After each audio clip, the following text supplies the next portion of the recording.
Je ne sais pas si j'ai vraiment un premier souvenir de film, ou alors ça devait être certainement les films de la India Maria ou de Santo que je voyais à la télé.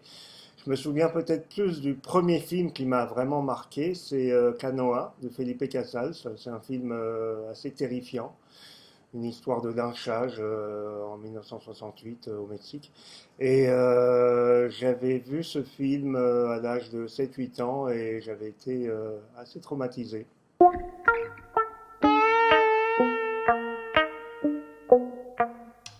Le dernier film que j'ai vu, c'est un film magnifique qui s'appelle Luciérnagas de Bani Kouchnadi, qui est une Iranienne qui vit à Mexico et qui a été tourné son film à Veracruz avec des exilés iraniens. Enfin, un très beau film que je recommande, Luciérnagas.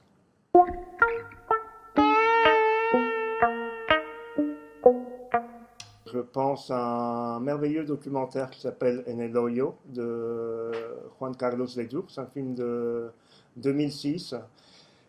Sous prétexte de documenter la construction du périphérique dans la ville de Mexico, dresse un portrait assez juste et tendre de la ville et de ses habitants. Voilà, En el Hoyo de Juan Carlos Rulfo.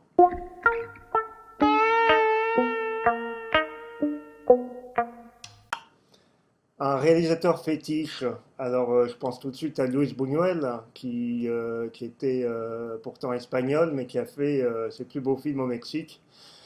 Je pense aussi à l'Indio Fernandez, qui a fait des films que j'ai beaucoup aimés.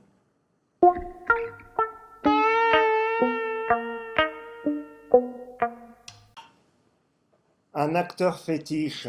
Alors oui, j'ai un acteur fétiche qui a la particularité d'avoir interprété énormément de méchants dans les films mexicains de l'âge d'or des années 30, 40 jusqu'aux années 50. C'est Miguel Inclán qui a joué avec tout un tas de réalisateurs, parmi lesquels Emilio Fernandez, John Ford Luis Buñuel. Et c'est son rôle le plus connu, c'est celui de l'aveugle dans Los Olvidados de Buñuel.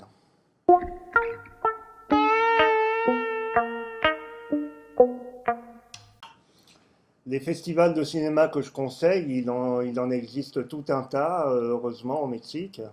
Alors évidemment, il y a les deux gros, hein, Guadalajara et Morelia, qui font du super travail. Mais les festivals de taille plus moyenne, comme Documenta, Ficunam, Ambulante, font un travail sublime.